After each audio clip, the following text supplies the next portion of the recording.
No es conciencia, razón y verdad. Aquí inicia 7F Plus, la otra política. ¿Te gusta o no te gusta? Muy bien, buena forma de empezar el programa del día de hoy con Bohemian Rhapsody. ¿O prefieres Arjona? No. ¿O Ricky Martin? Sí prefiero. ¿O Chayanne? ¿Cuál prefieres de todos? No, Queen. Freddie, está bien. Freddie Mercury, sí. Bárbaro, entonces, queridos amigos, acá iniciamos 7F Plus, la otra política. Mi nombre es su servidor Andrés Durán y, por cierto, como siempre, muy bien acompañado conmigo la Cholita Montoya. ¿Cómo estás, Cholita? ¿Bien? Un gusto que me vean esta mañana. Un gusto. Para mí es un gusto que puedas estar conmigo en esta mañana junto a los micrófonos de Pichincha Comunicaciones. ¿Cómo están, amigos y amigas? Que tengan un súper día. Es un gusto, como siempre, acompañarles. Ya 31 de agosto de 2021 se nos acabó el mes. Vamos a aprovechar estas últimas horas de este mes de agosto, por supuesto, con los pendientes a terminar algunas cositas. No se olvide de declarar en el SRI. ¿Qué, ya se te pasó la fecha? No, todavía no, pues, pero como estamos terminando el mes, pues, alertarles nada más para que estén pendientes, porque después de eso es un dolor de cabeza. Lo sabemos los emprendedores.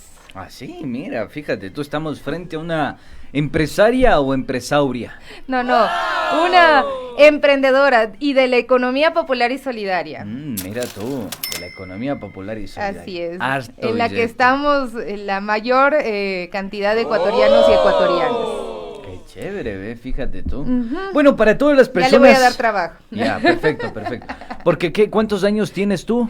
Yo tengo 35 años. Ya, pues ya deberías debería empezar a generar generando trabajo. Trabajo, sí. Como dice por ahí un Oiga, abogado. sabe que el abogado se disculpó y bueno, me pareció que era pertinente esa disculpa y que debemos entender un poco que sí, que todos estamos súper sensibles porque las cosas no están tan fáciles en el país. Tenemos una ola migratoria en este momento con mucha gente tratando de salir desesperadamente del país a buscar trabajo, a buscar cómo generar ingresos. Entonces hay que ser muy empáticos, ¿no? Cuando se escribe en redes sociales, sí hay que tener en cuenta quiénes estamos afectando y la susceptibilidad de quiénes podemos estar hiriendo, ¿no? Eso nada más para empezar, señor Andrés Durán.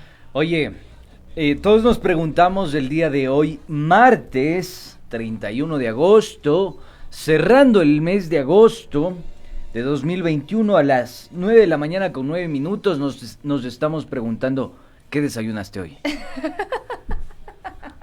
Cuéntanos. Arepita. ¿Otra vez? Chuta, mejor cambia la canción y ponle lunes papas, martes papas, miércoles papas, pero esta vez estaba lunes bueno, arepa, estaba buena la martes arepita. arepa, miércoles arepa y todos los días arepa. Pero tráigame un pancito, pues. No, ya dijimos que no más pan. No más pan, está bien. Estamos no a más dieta pan. ya, todos acá estamos a dieta. Bueno, no hay problema. Vamos con nuestro segmento que dice Larry en esta mañana, amigos. Son las 9:09 y tenemos muchas cosas de qué hablar, así es que enseguida vamos con nuestro segmento que dice Larry.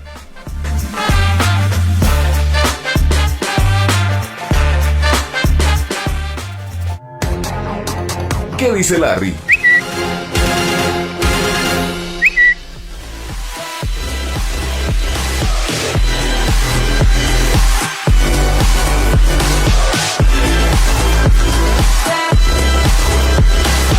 Ay sí. Me estaba dejando sorda el Carlitos. Ya. Más de lo que ya eres.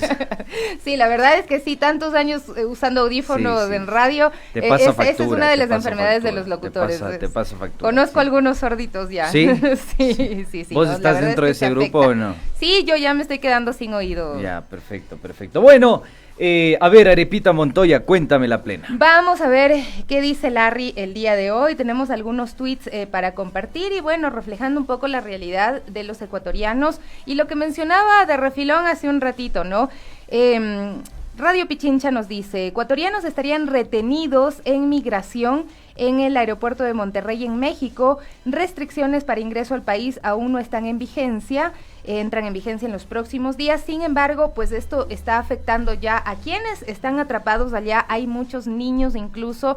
Esta información viene y proviene de la cuenta de Jonathan Carrera, que él ha mencionado también que hay un total desinterés desde la Embajada de Ecuador en México, que no se han acercado ni a preguntar cómo está esta gente, y hay muchos niños que están atrapados, más de 30 personas, por estas restricciones que se han puesto, aunque no están en vigencia todavía. Y lo que ocurre de vuelta en el país es que también hay muchísimas personas tratando de obtener una visa para viajar a México, algunos porque tenían ya sus boletos comprados, y otras personas porque están interesados en obtener el documento para poder viajar en adelante. Y bueno, también hay que recordar que hay todo un problema con esta ola migratoria que se está viendo en el país, que se está sintiendo. Ahí el Estevitan tiene unas imágenes del registro civil que muestran precisamente cómo la gente está madrugando, amaneciéndose ahí en el registro civil, miento, estoy hablando de la embajada de México en Quito. Mira esa cola. Sí.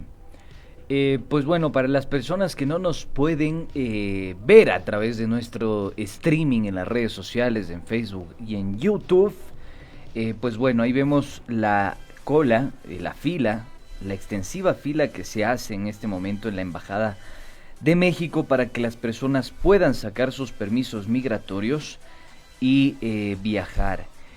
A ver, este fenómeno no es reciente. Nosotros, recuerdo que lo habíamos revelado, denunciado, abierto los micrófonos de este espacio, de este noticiero y de este medio de comunicación a mediados del mes de marzo. Así es. Y habían cifras que eran desalentadoras para el país. Una nueva estampida migratoria, una nueva ola migratoria. ¿Quieres un dato perturbador? Por favor, por favor. Sí, ¿estás segura? Sí, pues ya, ¿qué más? Sí comiste, sí desayunaste hoy. Sí, Perfecto. ya le digo arepita. Arepita. Bueno, Arepita Montoya, ponte pilas con esto.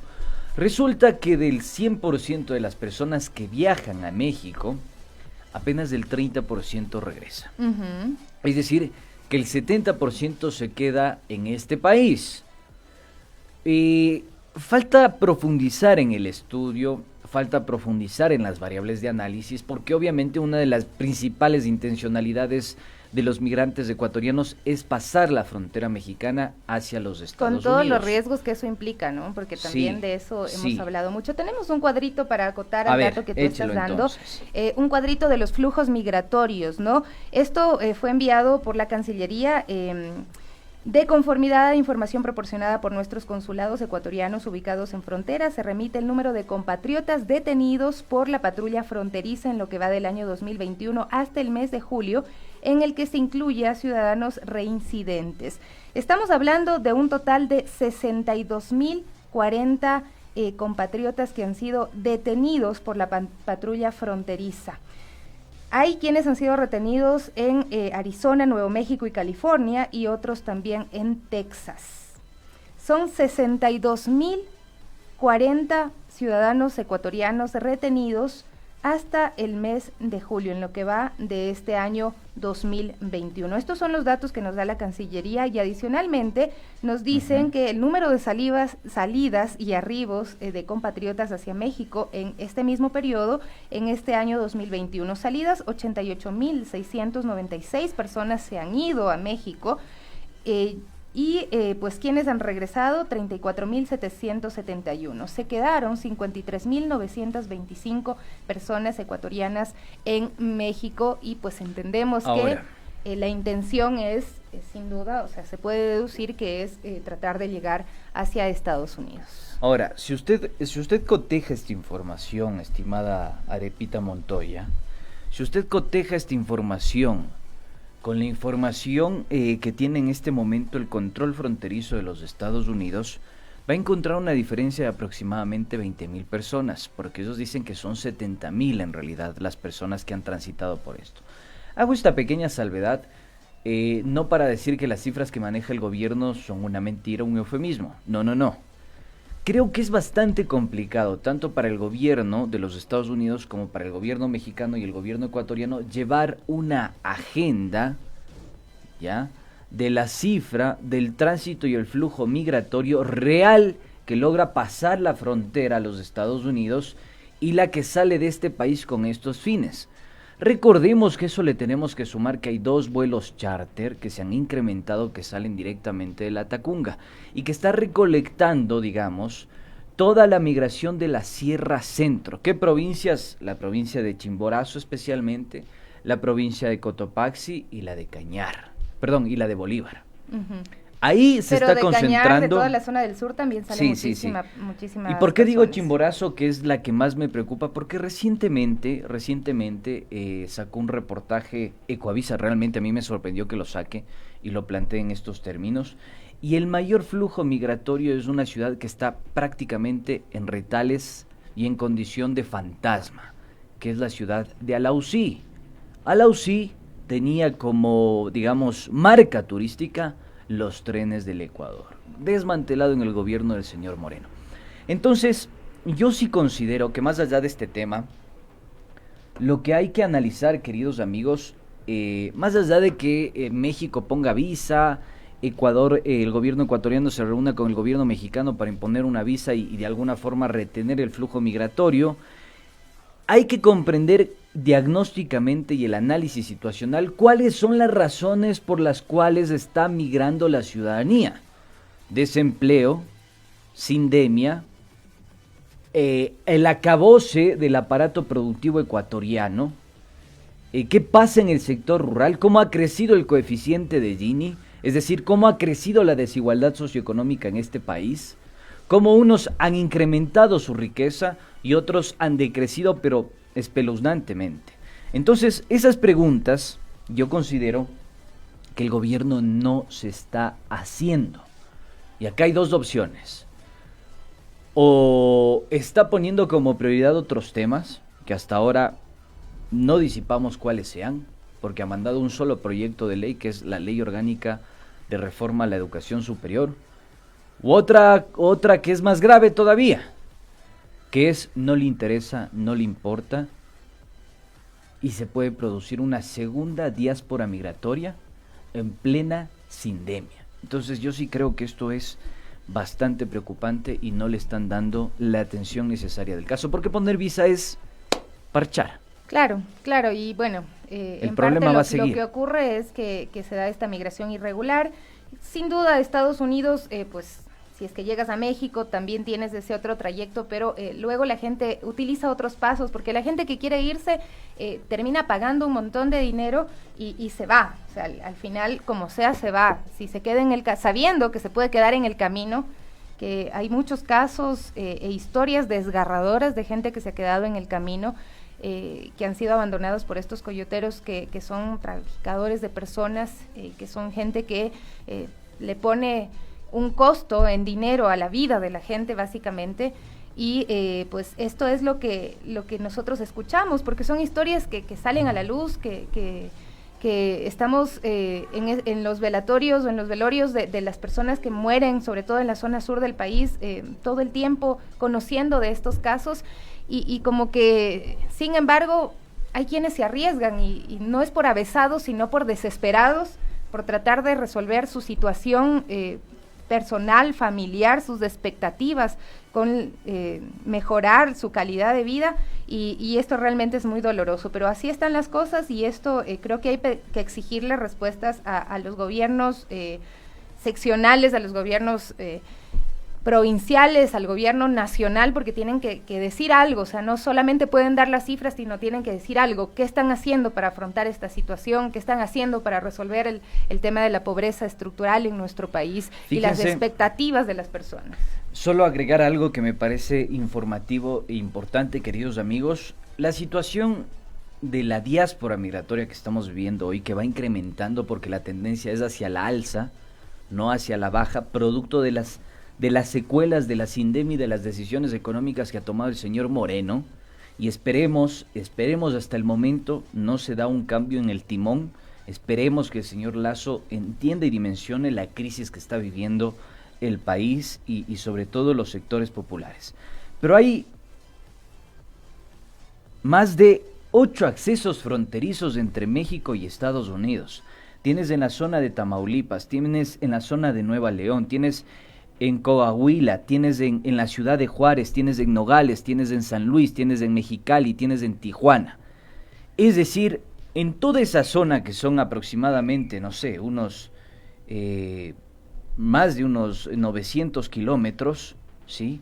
Más de unos 900 kilómetros si lo trazamos en una línea vertical, están operando redes que se dedican a la trata de personas, que se dedican al tráfico, que se dedican al narcotráfico, que se dedican al contrabando. Y en ese ámbito están involucrados, digamos, nuestros compatriotas, porque están desesperados por salir a tener un futuro y por darles un porvenir a sus familias. Entonces yo creo que hay que dimensionar un poco más el problema, es mucho más amplio del reduccionismo que algunos medios de comunicación, algunos pseudoanalistas, incluso el propio gobierno está realizando sobre esta problemática que yo considero y coincido totalmente. Les recomiendo que lean por favor el reportaje, la nota de opinión de Alberto Hernández Hernández. Está en la revista Nueva Sociedad, Frontera México, Estados Unidos, asimetrías y transgresiones. Y creo que ahí vamos a lograr comprender de qué estamos hablando y por qué se ha reactivado esta diáspora migratoria y por qué está afectando a países como el nuestro, Ecuador. Olger Bolívar, Anchatipan Chiriboga nos escribe, muchísimas gracias por su comentario, y dice, los gobiernos tienen un compromiso con la banca, transnacionales y oligopolios nacionales, los mismos que ven a Ecuador como Hacienda, quieren hacerse más ricos a costilla del trabajo precario y del esclavismo. Esta es la opinión de uno de nuestros oyentes. Y pues le agradecemos por escribirnos el día de hoy y brindarnos su opinión. Vamos al siguiente tuit, porque tenemos otros temas más que compartir con ustedes en este 31 de agosto de 2021, cerrando ya este mes. Cerraste con broche de oro tú, con yo arepita. Sí, yo sí. ¿Y muy usted? Bien. ¿Yo con qué cerré de desayuno o con qué? Sí, cuéntanos. Sabes que yo soy feliz, como perro con dos colas, todo el tiempo sonriendo, todo el tiempo riendo, haciendo bullying, como debe de ser. Haciendo bullying. Bueno, el siguiente tuit, tenemos Ecuador Inmediato que nos informa sobre una investigación de un medio de España, Oca Diario. Dice, embajador de Ecuador en ese país, Pascual El Chiopo, y su esposa habrían creado una empresa offshore en Panamá durante la pandemia. Testaferros profesionales y buffet vinculado a Panama Papers son parte de esta evidencia. De acuerdo al Código de Ética, las personas que desempeñen cargos en el sector público no podrán ser propietarios directos o indirectos de bienes o capitales en paraísos fiscales.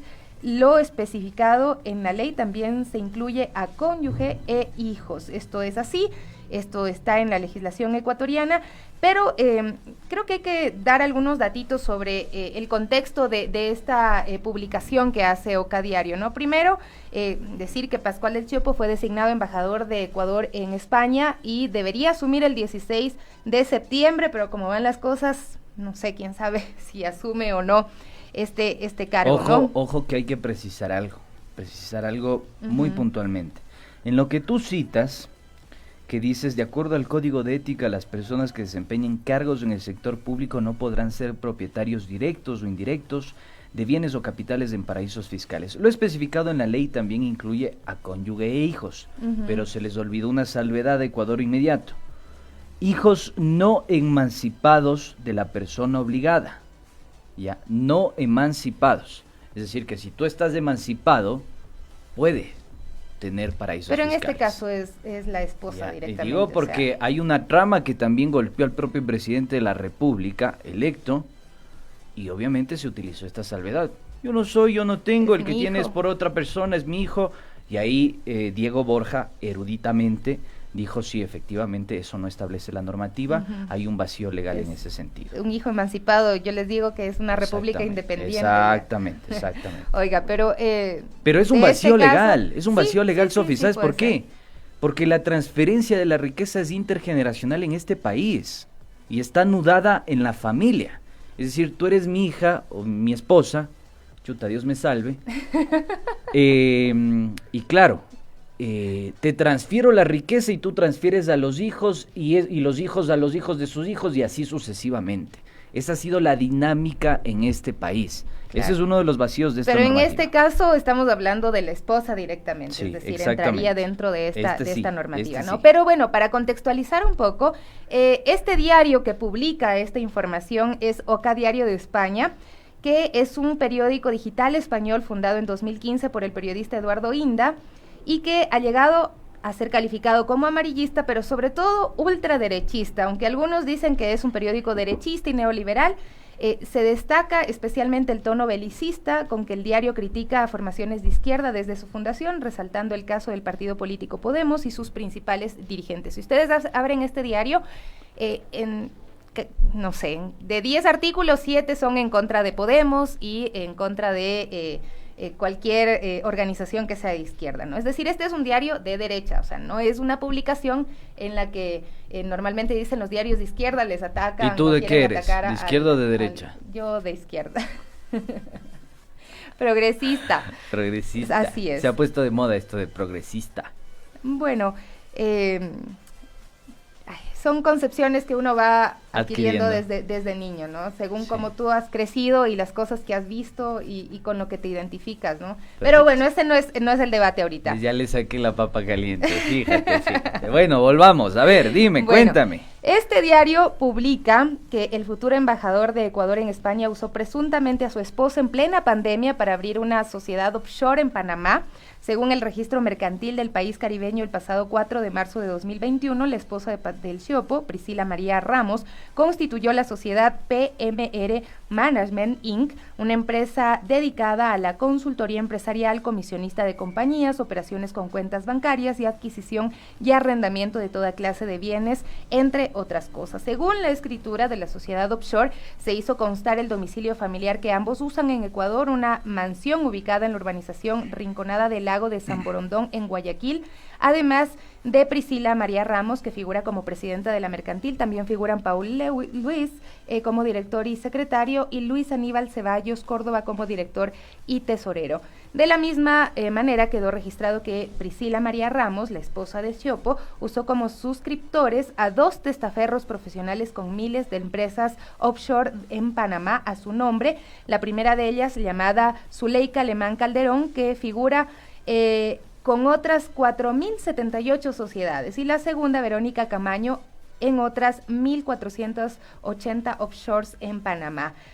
Priscila Ramos constituyó la sociedad offshore recurriendo a Amati Pitti, un despacho de abogados que figura en los papeles de Panamá, la famosa lista de defraudadores fiscales.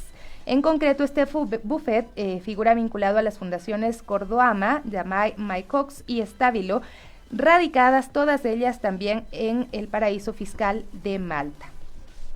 Pues lo que ocurre es precisamente que en nuestro país está vigente esta disposición, que los funcionarios públicos no pueden poseer o constituir empresas en paraísos fiscales, según se votó también en la consulta popular que se realizó en 2017. Y según la publicación, como mínimo para constituir esta sociedad offshore, del Siopo y Ramos debían disponer de $10,000 para poder abrir esta sociedad offshore, ¿no? Pero bueno, este es uno de los elementos que ha sido publicado por este diario español, pero en realidad la motivación ha sido concentrarse en este personaje por otro tema, ¿no? Porque Pascual del Siopo hizo unas declaraciones antes de lanzarse a diplomático, cuando fungía como político. Cuando era presidente del Partido Social Cristiano. Exactamente, sí. Luego de apartarse de Jaime Nebot y fidelizarse con Guillermo Lasso, ¿no? Él hizo unas declaraciones y dijo que el gobierno de Lenín Moreno había pagado $1.200.000 al año a una empresa de abogados para defender a ecuatorianos en litigio por temas de desahucio en España, y aseguró que esta empresa Quinema, con la cual se contrató, responde al partido Podemos, pero según Del Siopo, esa contratación ya no tendría motivación porque en los últimos años se había prohibido esta figura del desahucio en España, ¿no?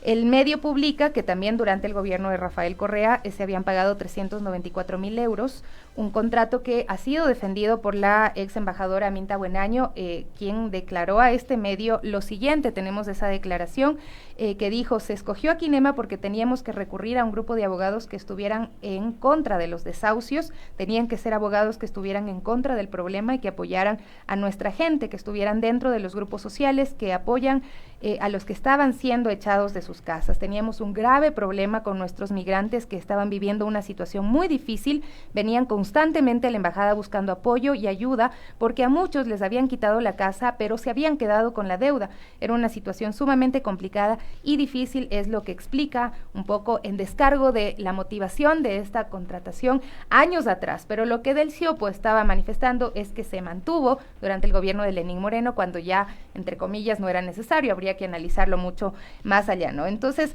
un poco la motivación del diario de rebuscar a Pascual Del Ciopo es generar esta polémica, ¿no? Porque publican además una conversación que yo me imagino que fue una conversación off the record, porque no creo que Pascual Del Ciopo haya autorizado que publiquen eso, sin embargo el medio lo publica. Y en esta llamada, Pascual Del Ciopo dice que Guillermo Lasso ha ordenado ocultar los pagos que el gobierno de Rafael Correa y de Moreno hicieron a Kinema para no crear un problema ni a Pedro Sánchez ni al partido de Pablo Iglesias, entre otras cosas, ¿no? Es una llamada bastante larga, pero quiero destacar, ¿no?, que terminan rebuscando y encontrando este guardadito de Pascual Del Ciopo por querer molestar directamente al partido Podemos, ¿no? Y bueno, ahí está. Hay que ver qué hacen con eso las autoridades ecuatorianas, o si es que simplemente van a dejarlo pasar como ya ha ocurrido en otros casos. Porque uno, cuando entra a trabajar en una institución pública, haces una declaración juramentada diciendo que no tienes bienes en paraísos fiscales. Y bueno, ahí está. Algunas apreciaciones al respecto. Yo quiero decir que cuénteme. este tema y este problema es polimorfo, ¿no? Tiene algunos frentes y Sofi ha pasado brevemente revista sobre este tema. Yo me quiero centrar en uno de los que más importa e interesa, que es ahorita el carácter ético del problema. Este problema tiene un carácter ético porque nuestra legislación, la legislación ecuatoriana, prohíbe la tenencia de paraísos fiscales. Centrémonos por el momento en esto. Después vemos si el diario es o no es derechista, si es fascistoide o no es fascistoide, si tenía algún inconveniente o disputa con Podemos. Eso queda en un segundo plano. Lo que nos interesa acá es la ética y el comportamiento de la ética política de nuestros funcionarios públicos. Creo que comencemos por ahí. ¿Y por qué digo esto? Porque en el 2017, Página 12 ya reveló el entramado offshore del actual presidente de la República. No lo digo yo, lo dijo el diario Página 12. Y no solo conforme con revelar el entramado en el que el señor, su cuñado, el señor Carrera, era el intermediador offshore, se evidenciaba que había paraísos fiscales en las Islas Caimán, en Delaware y en Panamá. Primer elemento.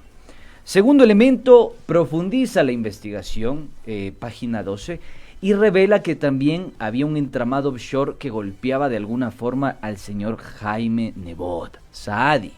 ¿Con qué empresa? Con Ingersa. ¿Cuándo fue creada? Cuando se construyó la Perimetral. Esta obra de por allá en 1987-86. Y se había constituido. Después se convirtió en una especie de, no sé, Fundación Ingersa S.A., y después en una offshore que está instalada o que estaba instalada en Panamá, según las revelaciones del diario Página 12. ¿Qué se quiso hacer con esto? Evidenciar que en un país como el Ecuador, ciertos políticos, empresarios, lo que hacen es exfoliar la economía, apropiarse de esa riqueza y colocarla en un fideicomiso, en un paraíso fiscal. ¿Qué es un paraíso fiscal? Muy simple, muy sencillo. Un entramado que facilita la evasión tributaria o la elusión tributaria. ¿Por qué razón? Allá convergen incluso las personas que lavan activos, que generan riqueza producto del narcotráfico, de la trata de personas y de otros delitos del crimen organizado transnacional.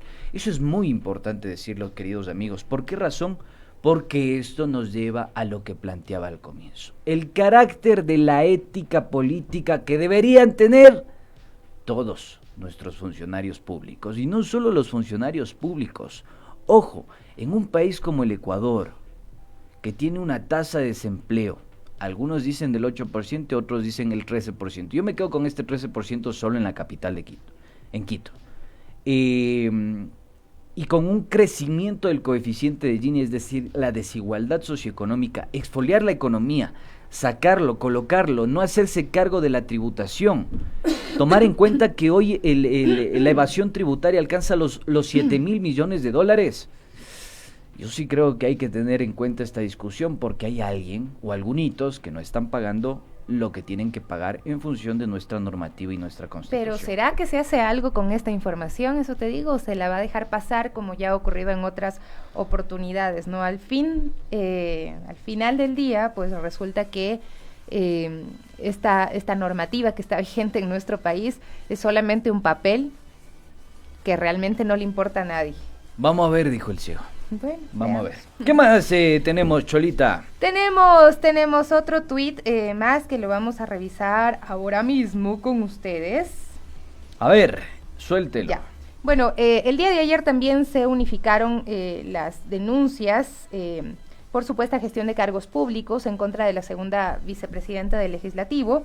¿En contra de la Bella? De la Bella Jiménez. Ya, así de la es. Bella. El comité de ¿Sí ética sabes cuál es la sesionó. crónica? Se ríe. ¿No quieres escuchar o si quieres escuchar? A ver, cuénteme, Se agarra a irán a reír un resentir, ratito. vean, no se irán a resentir, por Dios. O sea, es que yo digo, hay una ley que es la máxima, que tiene que ser la máxima de la convivencia humana. ¿Sabes cuál es esa? La máxima, o sea, esto supera los 10 mandamientos. No sé, ¿Sabes cuál es esa? Reír todo el día. No, reír tiene que ser una forma de vida, pero esta es una ley, una norma A ver, cuénteme. explícita. Pero ayúdame un poco. No pues. sé. Es que No, tengo nada. la más mínima idea de lo que vas a decir. Comer arepita de... No, esa no es una ley. La ley máxima, número 1, así que tiene que regir los patrones de comportamiento de nuestra vida, queridos amigos, es no dar papaya. Ah, bueno, sí. Si usted da sí, papaya, entonces está fregado. Pero tú a veces das papaya. Y me tienen que pasar la factura. Entonces, la Bella dio papaya y la señora de apellido Cerda también dio papaya. Entonces, juntas las fusionamos y dijimos la Bella y la Cerda, crónica de un reparto anunciado. Y estamos Oiga, pero hay que profundizando en incluir eso. a más personajes en esa historia, ese cuento ya de Es que ese terror. es el nombre vendedor, pues. Ese es el nombre ese vendedor. es el nombre vendedor, pero hay algunos personajes más que salen de la asamblea y que salen también del gobierno, por lo menos sus nombres han aparecido en conversaciones, en estos chats que se han hecho públicos y pues generan una situación también de desesperanza, digo yo, en parte de la población, porque la asamblea se supone que está conformada por quienes elegimos para que nos representen, no para que vayan a dar robando. Sofi, ¿acaso lo que roban reparten al pueblo? Sofi, no son Robin Hood. Hay un modus operandi, ¿no? Aquí en este tuit lo vemos. Hay 2 denuncias por supuesta gestión de cargos públicos en contra de la segunda vicepresidenta del Legislativo. Ya lo dijo Arepita Montoya. Ahora, yo sí quiero decirles algo que es súper importante. Súper importante. Póngale cuidado y atención. No se me vaya a despistar, querido amigo, cierre la boca que se le va a meter el mosco y otras cosas. Porque por estar elevados, a nosotros nos han metido el dedo, pero a diestra y siniestra. Sí, La Constitución se ha vuelto un papel higiénico en este país. Sin prurito y estupor hay que decir las cosas. ¿Ya? A mí me parece que lo que está sucediendo no es nuevo. Al contrario, es la emulación de la estrategia del señor Lenín Moreno frente a la pérdida de legitimidad y credibilidad gubernamental. Pierdes el apoyo popular y la legitimidad por tus decisiones antipopulares, te quedas pues sin piso. Entonces, sin piso, sin apoyo por parte de la ciudadanía, ¿a qué apelas? A comprar conciencias. Qué Entonces duro. compras las conciencias haciendo ¿qué? Repartiendo cargos, entregando poderes, cuotas de poder por acá, cacicazgos por acacito, por allá también, repartiendo estas instituciones. Esto es un modus operandi, solo hay que sentarse, analizarlo con detenimiento, ver las conexiones, cómo se dio la repartición de hospitales, cómo se dio la repartición de gobernaciones, qué familiares estuvieron en estos cargos, cómo se creó el bloque, Alianza País del BIN y el BAN.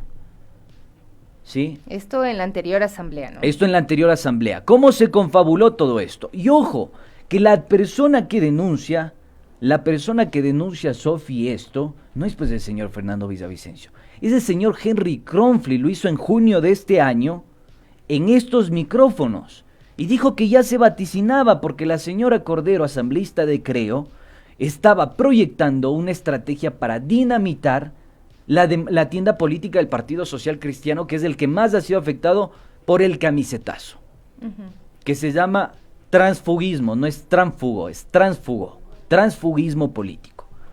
Bueno, lo mismo del señor del Siopo, ¿no? Entonces, le dejó al señor Nebot para irse con Lazo. Yo no sé si tenemos ir que todos agarraditos de la mano a la fiscalía, golpearle la puerta y decirle, vea señora, acá tiene un aparataje, un modus operandi, una práctica, una huella, un indicio, un hallazgo. Así es facilito, solo tiene que leer Arthur Conan Doyle y darse cuenta que acá hay una estrategia clara y evidente que se está emulando del gobierno anterior.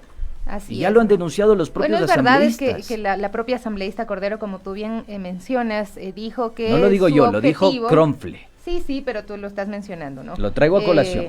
Bueno, es lo mismo. Ana Belén Cordero dijo que su objetivo era incrementar su bancada, es decir, jalar los que entraron por otra tienda política. O sea, ¿dónde está la ética? Ellos tienen que responder a sus electores, no al partido político que esté en el gobierno. Entonces, claro, cuando ocurren estas cosas y cuando ves que hay estos chats que dicen que van a hablar con el Ministerio de Obras Públicas para ver dónde le meten a tal persona, y en otros chats que también están saliendo a la luz hablan Ñañito, yo tengo al duro de la CGT, Ñañito. Eso decía. ¿Me estoy inventando, Sofía? No, ese es el chat, ¿no? Y luego ella dice que han sido sus asesores abusivos, que han usado su teléfono, o sea... Pobrecita, qué pena. O sea... Después dicen, no le pongan ese nombre, no le pongan ese nombre, no le digan la vez y la cerda crónica de un reparto anunciado. O sea, yo sí creo, queridos amigos, que hay que reflexionar sobre esto. Porque frente a la pérdida de legitimidad y de credibilidad, la estrategia más cercana que tiene, y que ha funcionado porque a Moreno le funcionó, no es que no le funcionó, le funcionó. Le fue viable, rentable, sustentable, sostenible en su tiempo. Porque le permitió que en la principal crisis que tuvimos, que fue el paro de octubre, la asamblea con César Litardo diga, no, nosotros no sesionamos, a nosotros no nos interesa, a pesar de que la Constitución decía que en grave conmoción social la asamblea tiene que tomar decisiones políticas. Y no sesionaron. Durante los 12 días del paro nacional no sesionaron, no se pronunció y se sumó a la estrategia gubernamental con todas las cámaras de producción, empresarios, etcétera, etcétera, y con el Partido Social Cristiano y etcétera, etcétera, a decir que había un intento de golpe de Estado. Ahora yo sí quiero esperar pues a ver qué va a hacer la Fiscalía, porque no es un caso, son varios casos. Sí. Ya ocurrió en la anterior asamblea que... Yo no sé si le resulta muy difícil a la Fiscalía aprobar estas cosas. Hay depósitos, hay quienes dicen aquí está el depósito y después se hacen los locos, no sé. Plata va, plata viene, pero ahí deberían tener un seguimiento y un control de todos los fiscales también que participan en este caso, porque qué pena decirlo, habrán muy buenos fiscales en el país, muy buenos funcionarios que trabajan en el sistema judicial del país, pero también hay unos que... Y también hay abulia, o sea, si hay abulia, si no hay voluntad política, las cosas no se van a poder solucionar, Sofía. O sea, por más esfuerzo que tú hagas, pero si no hay la voluntad de construir, de edificar, de depurar, de realmente combatir la corrupción, combatir las redes clientelares, si no hay esa vocación, y si existe abulia, entonces... Estamos sumidos en la misma estrategia que planteó el señor Lenín Moreno con María Paula Romo Roldán, Elizabeth Cabezas y secuaces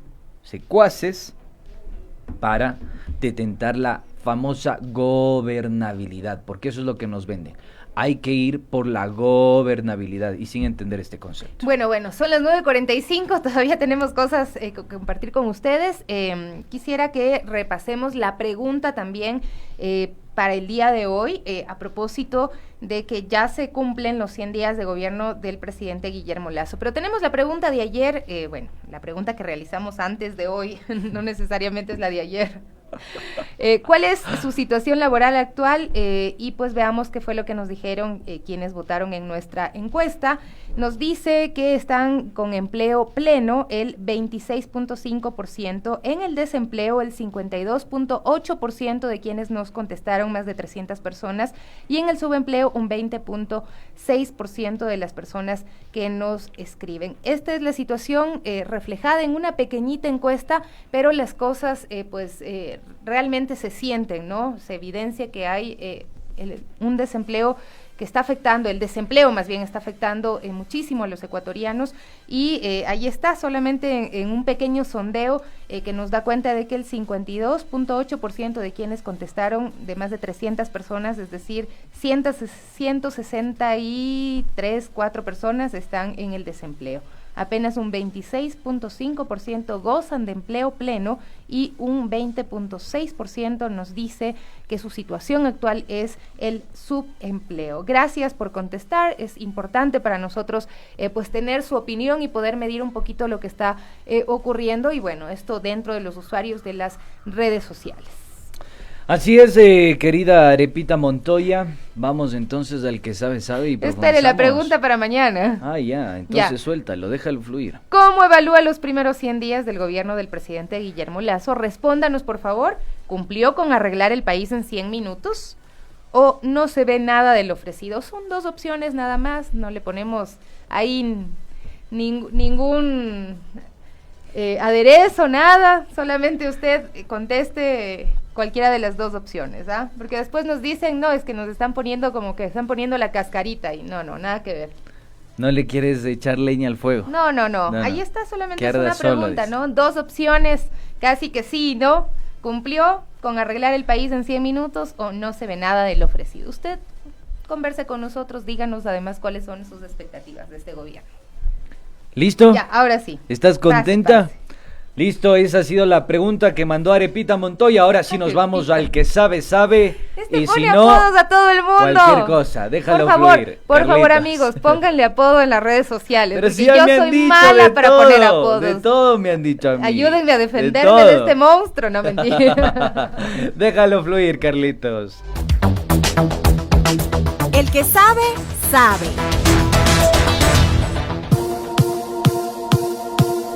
A ver, yo te dije cuál era la ley básica para la convivencia, la única que debería existir. ¿Cuál es? No dar papaya. Ya, diste papaya con esto de que comes arepa de lunes a domingo. Entonces tienes que ser Arepita Montoya, pues ya nada. Bueno, a ver, cuéntame la plena. Bueno, nos están escribiendo en redes sociales, y bueno, siempre hay quienes tienen su opinión, está bien. Dari Maye, un saludo, un abrazo, nos escribe y nos dice, ¿ustedes son correístas o qué? Yo no sé en qué momento hablamos de Correa, pero bueno, dan vergüenza y no sabrán que en 14 años se repartieron el país, dice. A ver, estos comentarios, que yo los respeto, es parte de la impronta democrática. Si usted quiere adjudicar responsabilidad, decir que estos son corruptos, que estos son así, asado, cocinado, tiene que hacerlo con hechos y pruebas fehacientes, con elementos de convicción, dicen los abogados. Si no existen esos elementos de convicción, nosotros no podemos realizar una generalización. Al contrario, cuando tenemos elementos de convicción de reparto de instituciones, reparto de hospitales, contratos a dedo, cuotas políticas, etcétera, etcétera, etcétera, son elementos de convicción. Más allá, eso sí nos permite. Sí. Pero es que yo creo que el debate tiene que centrarse más allá que en la caracterización de ciertas ideologías, de decir correístas, verde flexo, etcétera, etcétera. Se tiene que centrar en esto. A mí, ¿sabes qué me molesta? Que siempre que uno quiere criticar algo, claro, para desestimar la crítica se dice son correístas, ¿no? Entonces las personas, el 50% de las personas que nos responde y que nos dice que están en el desempleo son correístas. Entonces no merecen tener empleo, Exacto. No merecen que el país se arregle para que tengan empleo. Por eso, o sea, lo que tú dices Eso convive con lo mío, lo que tú planteas convive con lo mío. ¿Por qué razón? Porque nos debemos a las cosas tácitas, materiales, a la evidencia, lo que está ahí palpable, lo que se puede sentir, lo que está a la luz y a los ojos, a la vista. Pero ahora, si usted y su corazón no le da para superar un estigma, un estereotipo, una tara, o sea, ya es un problema suyo. O sea, vaya y hágase atender con algo o con alguien. pero yo sí considero que es importante que nosotros profundicemos en elementos de convicción. Y esos elementos de convicción les traemos el día de hoy porque vamos a profundizar sobre lo que hablamos el día de ayer. Así es. Para que usted pueda Vamos decir a profundizar en los 10 minutos que adjetivos, nos adjetivos y adjetivos, ya. A ver, suéltelo. quedan. A ver, siga. Ya estamos Voy en yo. el segmento El que sabe, sí. Ya, perfecto. Bueno, recordarles, queridos amigos, que en el año 2016 ya existió un recorte al presupuesto de la educación. Muchos dicen que es frente a la caída de los commodities. Hay una autora que a mí me gusta, es seductora con su texto, María Estela Svampa, dice: Pacto de los commodities se rompió en el año 2016 frente a una crisis en las relaciones económicas. Ya no hay pacto de los commodities, entonces, claro, el Ecuador es primario exportador hasta el momento y vivía de una renta petrolera, cae el precio del commodity y se desploma y entonces hay una recesión económica. Pero ojo que no es tan así. El Ecuador sí pudo y logró diversificar en los años, ya me van a decir correísta, pero bueno, esto es de evidencia, ya vaya y consulte después. En los años de Rafael Correa sí logró diversificar las exportaciones, entonces habían exportaciones no petroleras como por ejemplo el camarón, el atún, el banano, camarón con valor agregado, que lograron sostener un poco la economía. Sin embargo, el impacto fue fuerte. Y en plena recesión ya se dio un recorte de 1.400 millones de dólares y para el 2020 se recortó aproximadamente a 1.071 millones de dólares. Esto en la educación superior. Es decir, un ajuste de 341 millones de dólares. Tomando en cuenta, queridos amigos, que la graduación de varios estudiantes siempre va a ser a la alza. Entonces, se gradúan 200,000 estudiantes al año y solo hay cupo en las universidades para 90,000 estudiantes. Pero esto, Sofi y queridos amigos, no está en el debate público. Repito, 200,000 estudiantes se gradúan anualmente y solo hay cupo en las universidades para 90,000 estudiantes. ¿Qué se va a hacer con esto? Algunos dicen es que el examen de ingreso era una prohibición porque con eso no permitían que los estudiantes entren o accedan a la educación superior. Pero bueno, de todos modos, ahí el 16 de diciembre de 2020, y tenemos el tuit que lo prueba, el presidente Guillermo Lasso dijo: llevaremos a cabo una reforma universitaria que cerrará la CENESID, lo afirmó, institución que ha truncado los sueños de miles de jóvenes ecuatorianos. En nuestro gobierno habrá menos trabas y más libertad para estudiar. Esto fue lo que escribió, ¿no? Ya. Yo creo que de todos modos solo déjame terminar. Haya reconocido que no era pertinente cerrar la CENESID. Solo déjame terminar con esta idea que es importante porque aquí está la trampa. Esto, no puedo utilizar esas palabras y esos adjetivos. Lo que pasa es que yo tengo un francés fluido, entonces no da para esta franja horaria. Pero esto es un engaño, es una trampita, es un eufemismo, es un debajo de la alfombra, ¿ya? ¿Por qué razón? Porque ellos decían, y creo, y el presidente de la República argumentaba que producto del examen los estudiantes no podían estudiar lo que ellos querían y no ingresaban a la universidad. Claro, y no hablaban de los cupos. Mentira. Acá están las cifras. 200,000 estudiantes se gradúan al año y solo hay cupos para 90,000. Ponían como pretexto al examen. Entró el presidente de la República, no eliminó la CENESID y tampoco eliminó el examen. Y tampoco se está incrementando los cupos. Y algunos dicen, pero ¿y cómo se incrementan los cupos? Facilito. ¿Qué dice nuestra Constitución? Que la inversión en educación superior tiene que ser progresiva hasta alcanzar el 6%. Si en esa visión que establece la Constitución vamos para atrás como el cangrejo y en vez de invertir desinvertimos, entonces obviamente no vamos a tener el incremento de los cupos y la oferta educativa. ¿Cómo se incrementan los cupos? Invirtiendo, ampliando plazas, contratando más docentes, ampliando investigación, desarrollo, ciencia, tecnología, pero hay innovación. que mirarlo desde la visión que tiene el gobierno y que es que lo privado lo resuelve todo, ¿no? Esta es la visión que tiene el gobierno. Y en ese sentido, esta reforma a la Ley Orgánica de Educación Superior, yo estaba leyendo un artículo de Mónica Mancero, que a propósito también fue en algún momento subsecretaria de Educación Superior, y me pareció interesante lo que comentaba en este artículo porque decía que, por ejemplo, nos detengamos en el artículo 26 de este proyecto de ley de reforma a la Ley Orgánica de Educación Superior, que trata del control de los fondos no provenientes del Estado. Y este artículo se elimina la regulación que actualmente el CES tiene y debe realizar sobre las rentas de las universidades particulares, puesto que la ley vigente dice el CES solicitará a las instituciones de educación superior particulares la información que considere pertinente. Es decir, el CES ya no estará facultado a pedir información económica y financiera de las universidades particulares. ¿Y por qué piden esta información? Porque según la Constitución, las universidades públicas y privadas no tienen carácter lucrativo. ¿Qué pasa con este aspecto del carácter no lucrativo? Según el artículo 161 en este proyecto de ley de las instituciones de educación superior, se les retira la potestad al CES de auditar todo lo que tiene que ver con este principio del carácter no lucrativo. Este carácter no lucrativo se queda en el papel de la Constitución y el CES sería un organismo que no pueda regular la aplicación de esta disposición constitucional, porque el artículo 352 de la Constitución señala que las universidades, sean públicas o particulares, no tendrán fines de lucro. Entonces, ¿qué van a hacer? Una ley inconstitucional que pueda ser demandada por inconstitucional, o van a cambiar la Constitución. Por favor, eso todavía falta que lo expliquen. Además, cuenta Mancero que hay un reglamento que regula este carácter no lucrativo en las instituciones.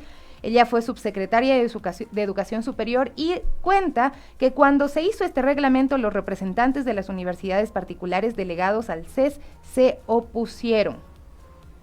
Protestaron como quien más porque se genere este reglamento en el que se diga qué pueden hacer o para qué pueden gastar el dinero las universidades y para qué no, porque se supone que la universidad tiene carácter no lucrativo y por ahí podemos recordar que hubo algunos aspectos que tenían que ver con evasión tributaria, pero tú tenías unos datos recontra perturbadores y te invito a que los des. Ya, te retomo, estimada Arepita, póngale cuidado y atención. ¿Por qué razón? ¿Quieres que te diga tu apodo que te pusieron? Ya, dímelo, sin miedo. Vos sabes que yo Juan soy... Peralta, no Juan, lo digo yo, ¿quién dice. es Juan Peralta? Sofi, Di Andrés, Dientón Andrés.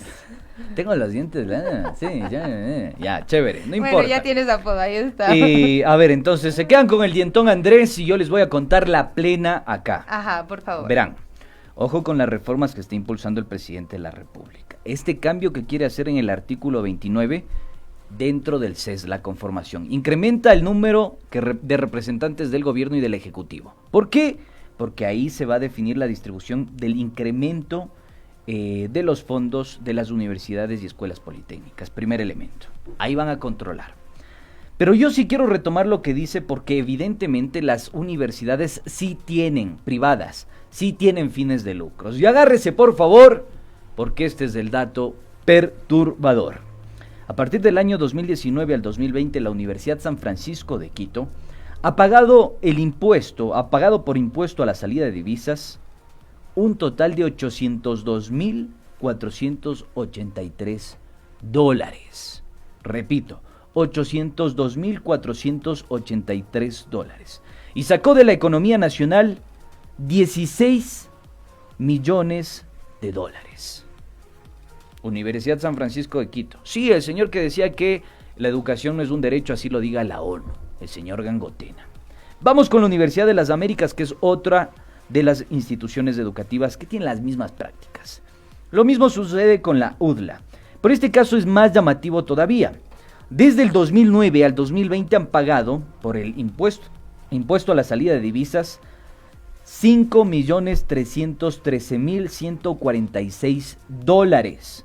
Significa que sacaron de la economía nacional nada más y nada menos que 106 millones de dólares. Así se manejan estas universidades privadas, a pesar de que están obligadas a ser auditadas por la Contraloría General del Estado porque reciben subsidio y financiamiento público. Bueno, la UDLA y la San Francisco no, son otras 8 universidades, ¿no? A las que también se les ha reducido el presupuesto, también hay que mencionarlo, y teníamos un audio del rector de la Universidad Técnica también de Manabí que daba cuenta que el CENESID dice que ha incrementado los recursos a las universidades, pero ha hecho una distribución sin consultar a las universidades, les ha quitado a unas y les ha puesto a otras, y él decía, por ejemplo, el rector de la Universidad Técnica de Manabí, que esta universidad ha crecido muchísimo y que no se entiende por qué les quitan los recursos.